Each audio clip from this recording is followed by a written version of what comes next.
Hello everyone, it's Seth, probably better known as Saffron Olive, and it's time for another daily dose of Ixalan spoilers.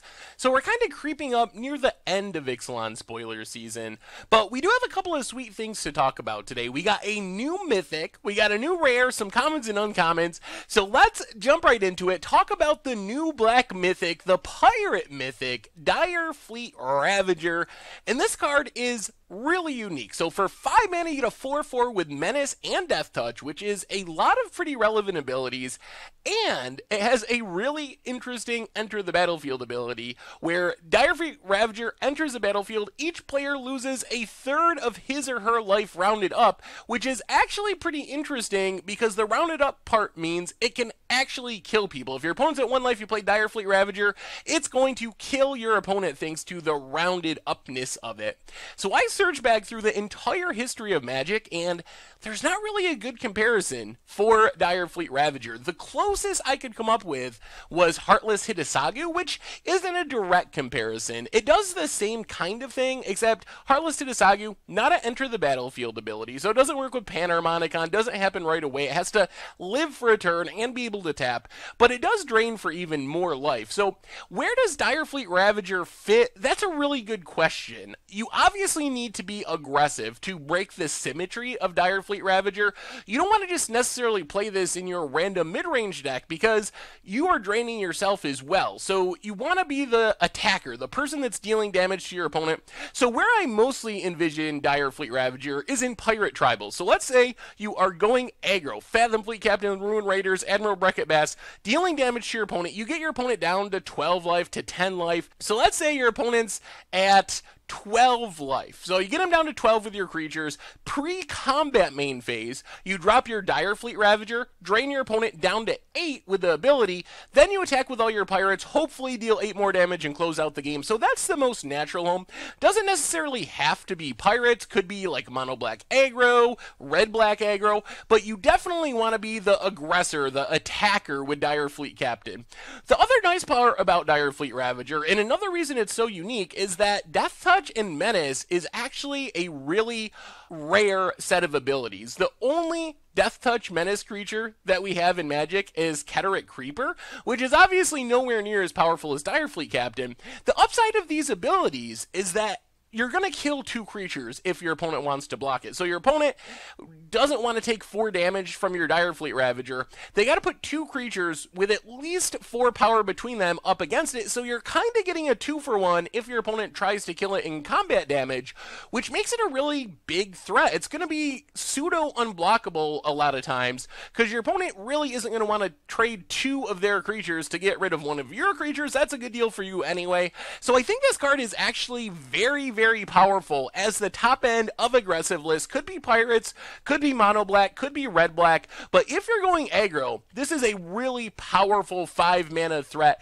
The Enter the Battlefield ability is relevant, does a nice job of dealing with life gain decks. If your opponent's gaining life, the third lost is going to be even more impactful to them.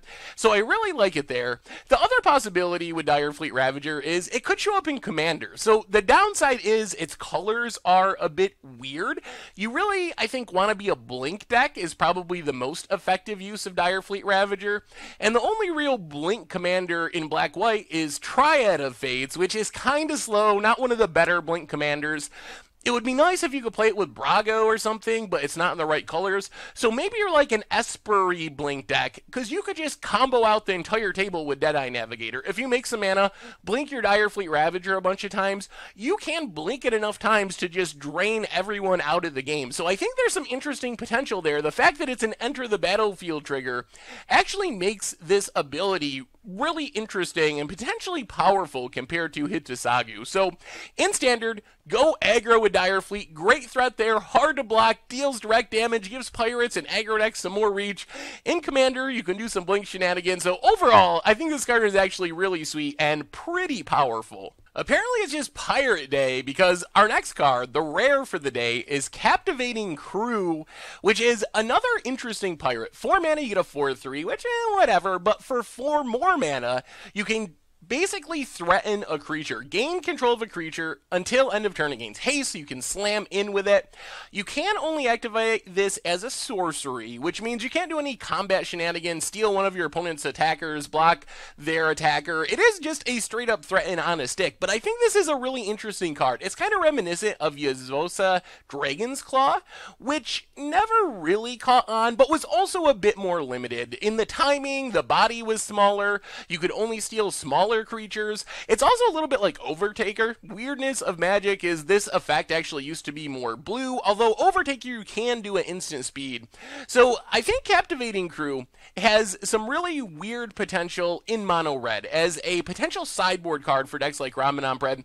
The first thing I thought of is it's a great mirror breaker because you can kill your opponent's Hazoret. If you steal a legendary creature that you also have a copy of, say Hazoret for example, as soon as you steal your opponent's Hazoret, you can just legend rule their copy, they never get it back, you still have a Hazoret, you're going to win the game. So there's some potential there. Also in a big creature meta, this gets much better. We've seen like Eldrazi Obligator show up to steal Ulamogs in our current standard.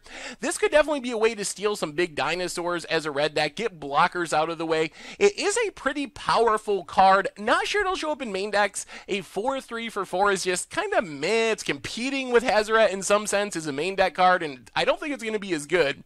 But there is some sweet potential for it in Ramadan Bread type decks in standard. The other thing is, we can definitely go janky and do some really sweet things with Captivating Crew. This is what I want to do with Captivating Crew. So we have stuff like Hazoret's Favor. Beginning of combat on your turn, you can give a creature +2/+0 in haste. Okay, whatever. At the end of your turn, you got to sacrifice it. We have Flings. We have Yahani Undying Partisan. With Captivating Crew, we can build this like steal your opponent's stuff and then kill your opponent's stuff. Fling it at them. Sack it to Yahani for value. Get in with Hazoret's Favor for even more damage and get rid of their creatures permanently. And since Captivating Crew is repeatable, we don't have to worry so much about running out of threaten effects like we would if we were using just spells. So I wouldn't be surprised if we see Captivating Crew as the centerpiece of a budget Magic deck at some point in the future. Will it be good? I don't know, but it sounds like it'll be super fun to just steal all of our opponent's stuff, sacrifice all their stuff, stick it to them that way. It sounds like a really fun and interesting deck. Also in Commander, there's some sweet synergies. There's some good sacrifice-themed commanders that would definitely take advantage of Captivating Crew. Shattergang Bros, that's probably the most popular of the bunch. Lets you sack a creature for 2 and a black. Everyone sacks a creature, so you steal one of your opponent's things, sack their thing, everyone sacks even more stuff. Byron's Stout Arm is another way to get in some damage. Even Lavosa the Blood Witch, you can sack a creature. So I expect there'll be some uses for Captivating Crew in Commander as well, with specific commanders that really want to take advantage of sacking opponents' creatures. Next up, we have our commons and uncommons, starting with Charging Monstersaur, which is actually a pretty powerful card. 5 mana 5/5 with Trample or Haste, kind of reminiscent of some former standard All-Stars. It's not quite as good as these cards, but when you look at the stats, I mean, Thundermaw Hellkite is a 5/5 for 5 with Haste that's evasive. Reality Smasher, 5/5 Trample Haste for 5. You don't get the protection with Charging Monstersaur, but Reality Smasher has been a standard staple at various times in its life, so the stats here are really good. This could be a good top-end threat on a mono red deck, a good mid-range threat, getting in hasty damage. So even though this is uncommon, I think there's actually some real potential for Charging Monstersaur when you realize that it's basically the dinosaur Reality Smasher. Yes, you give up a bit of the protection, but it's still a really big, hasty clock that's hard to deal with. And it works really well with some of the dinosaur ramp we have. Optic Huntmaster makes it only cost 4 mana. When this is coming down on 4 with Trample and Haste, going to be really hard for the opponent to deal with. Drover the Mighty, good dinosaur ramp, making it come down a turn early. So I think the Charging Monstersaur might have a chance in standard. The big question is, can it beat out the competition? And unfortunately for Charging Monstersaur, no matter what deck you think, oh, this would probably be good in, there's something else that just might be better. And I'm not saying they are better, but there's a chance that Regisar Alpha is just better in a dinosaur deck, or Hutley, Warrior Poet, might just be better in a dinosaur deck. If you're looking for a top end in a mono red deck, a teamer deck, you got Glorybringer, which is a little bit less damage, but you're also killing your opponent's stuff. It's still evasive, so we'll have to see. But based on the stats and abilities alone, there's a chance that Charging Monstersaur does show up in standard. So I think it's actually a pretty sweet and surprisingly powerful card. We also got a couple more dinosaurs. Skyterror, a good early game threat for dinosaurs. We learned today no one-drop dinosaurs. They start to go up to 8. So this is about as cheap as it gets for a dinosaur deck when you're starting your curve.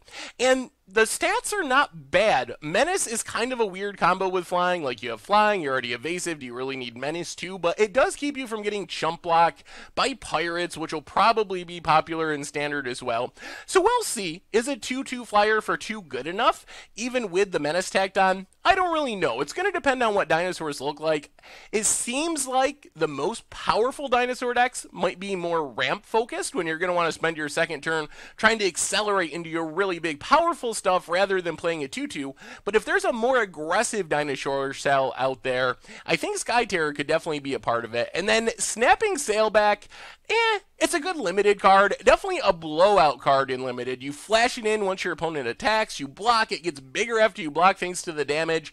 So I expect blowouts there, but there's some really good 5-mana dinosaurs. We were just talking about Trample, Reality Smasher Dinosaur, Regisar Alpha. So even with Flash, seems unlikely that this will make the cut in standard. We also got a Danto Vanguard, which might be a good 2-drop for the vampire deck. Vampires gonna need support, gonna need a good curve. Like, if there's one thing we've learned about vampires, that's what they want to do. They want to curve out through the game so you have a bunch of vampires so you can make more tokens, make more vampires, drain your opponent. And Adanto Vanguard, while it doesn't look like much as a 2-mana 1/1, the fact that it's a 3/1 when it attacks and it can become indestructible for 4 life means that there might be a shot that this actually could be one of the best 2-drops for a white-black vampire deck. So we'll have to see. Not sold on vampires in standard the same way I'm sold on pirates and dinosaurs probably being a thing.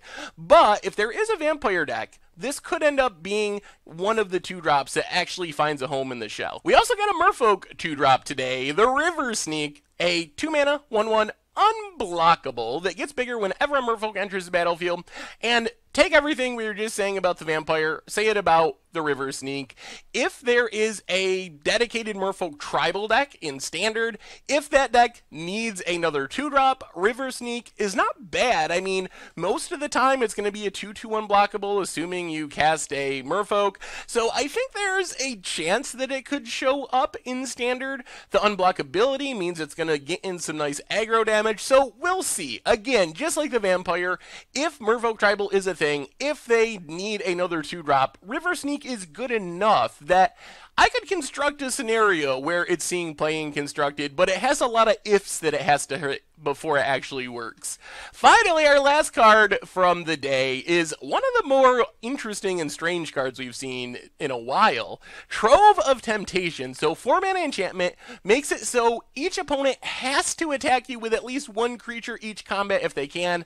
Your reward for being attacked is at the end of your turn, you get a treasure token that you can sacrifice for mana. So at first glance, this card looks really horrible. Getting 1 treasure a turn to make all your opponents, which in a 1 versus 1 game is only 1, but in a commander game is a lot for 1 treasure token, just isn't that much of a payoff. So I think you need to build around making your opponent attack you. And I think in standard, the easiest way to do this is like use a Ripjaw Raptor. So your opponent attacks you, you block it, you draw a card, you force your opponent to suicide one of their creatures into one of your bigger creatures. So in the right build, there could be a way that Treasure Trove is actually good. Also pretty spicy in commander with something like Kazul. Like, yes, your opponent has to attack you, while they either have to pay 3 mana or you get a 3/3 ogre, so you can't really go wrong there. That's like pretty awesome that you're making yourself get an ogre or mana tithing your opponent. So there could be some specific decks that really want this effect, which as weird as it sounds, even if you just have big death touch creatures or something, big blockers, you can kind of force your opponent to lose their creatures to what you have going on. So I think that aspect of Treasure Trove is sweet. As a payoff card, as a treasure token card, I don't think it's particularly good. One treasure token, there's just better ways of doing that. So if you're trying to win with Revel in Riches or something like that, I don't think Trove of Temptation is where you want to be. But if you can build a deck around making your opponent attack you and having that attack be detrimental to them, Treasure Trove could definitely be a key piece of it. And that brings us to the end of our daily Ixalan spoilers for today. So what do you think? How good is Dire Fleet Ravager? Is that card going to be a monster in standard and aggro decks, draining away everyone's life? How about Captivating Crew? Can it show up in a real deck, or is that just a janky, against the odds, budget magic, fling your opponent's stuff at them card? The comments and uncomments, can Charging Monstosaur pick up Reality Smasher's Mantle in a dinosaur deck? How about Sky Terror Sapping Sailback? Do they have any chance in standard? What about the Vampire or the River Sneak? Can they show up in their respective tribal decks in standard? Trove of Temptation, does that make you want to build around it? Is that possible, or is it just a bad card? Let me know in the comments. Thank you very much for watching. I hope you enjoyed the video, and I will talk to you soon. Thanks for watching the video. If you enjoyed it, help us out by clicking that like button down below. And to keep up on all the latest and greatest, click that subscribe button. And don't forget to hit that bell icon to get alerts whenever we have new videos. And if you want to, check out some of our other sweet videos here and here.